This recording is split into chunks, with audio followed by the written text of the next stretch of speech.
Highway નહીં, સિટીના રસ્તાઓ પણ ખાડામય છે અને જૂના નહીં, નવા રોડ પણ તૂટી ગયા છે.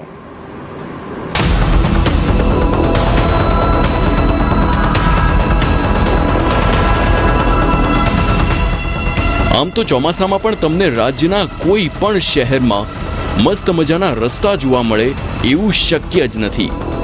દાહોદ પણ ક્યાંથી બાકી રહે? આ જુઓ, દાહોદ જિલ્લાના સંજેલી તાલુકાનો આ રસ્તો જુઓ. અહીં ગસલી કોળી ફળિયાથી વળવાઈ ફળિયા તરફ જવાનો રસ્તો રીતસર તૂટી ગયો છે. આશ્ચર્ય એ વાતનું છે કે હજુ માંડ 2.5 મહિના પહેલા જ આ નવો નક્કોર રોડ તૈયાર કરવામાં આવ્યો છે. સ્વાભાવિક જ લોકોને લાગે છે કે ભ્રષ્ટાચારનું જ આ પરિણામ છે.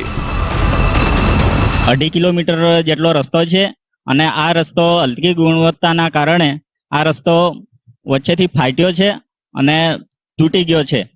તો આ અત્યારે જે માલ નાખ્યો છે એ બિલકુલ કાદવ કીચડ જેવો માલ નાખ્યો છે અને આની તપાસ થાય એવી અમારી માંગ છે. લગભગ 3 કિલોમીટર સુધીનો રોડ આ જ હદે તૂટી ચૂક્યો છે. કેટલીક જગ્યાએ તો રોડ બિલકુલ બેસી જ ગયો છે. જો કે ભ્રષ્ટાચાર પર ઢાંક પીછોડો કરવા કોન્ટ્રાક્ટર દ્વારા કાચો માલ લાવીને રોડ પર પાથરી દેવામાં આવ્યો છે. પણ મુદ્દો એ છે કે આખરે કેમ રાજ્યના ભ્રષ્ટાચારીઓ બેફામ બન્યા છે? પ્રજા વેરા ભરે અને તેના બદલામાં આવા રસ્તા. આવી કામગીરી માટે કોણ છે જવાબદાર? નવો રસ્તો તૂટી જાય તો કોન્ટ્રાક્ટર બ્લેકલિસ્ટ થશે? વાત માત્ર સંજેલી તાલુકાની જ નથી. ચિત્તોડગઢથી દાહોદને જોડતો રસ્તો હોય કે પછી દાહોદ સ્માર્ટ સિટીનો રસ્તો, અનેક જગ્યાએ ઊંડા ખાડા પડી ગયા છે. જોવાની વાત એ છે કે દાહોદથી ચિત્તોડગઢને જોડતા નેશનલ હાઈવે ઉપર ટોલ ટેક્સ પણ વસૂલવામાં આવે છે. રસ્તાના મેન્ટેનન્સ માટે એજન્સીઓને કોન્ટ્રાક્ટ પણ અપાય છે, પણ ખાડા પૂરાતા નથી. લીંબડી ગામ ખાડામાં છે કે ખાડામાં લીંબડી છે કે ખબર પડતી નથી. અહીંયા જે હાઈવે નીકળ્યો છે ચિત્તોડગઢ દાહોદ રોડ, એમાં ટોલ ટેક્સ ઉઘરાવવામાં આવે છે પરંતુ ખાડા પૂરવામાં આવતા નથી.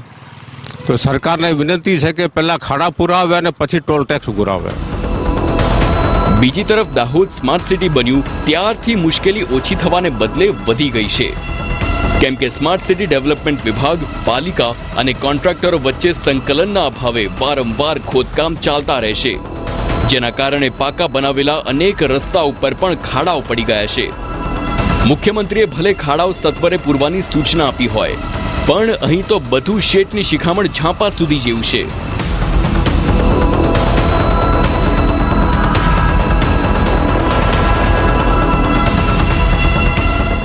પ્રિતેશ પંચાલ, TV9, દાહોદ.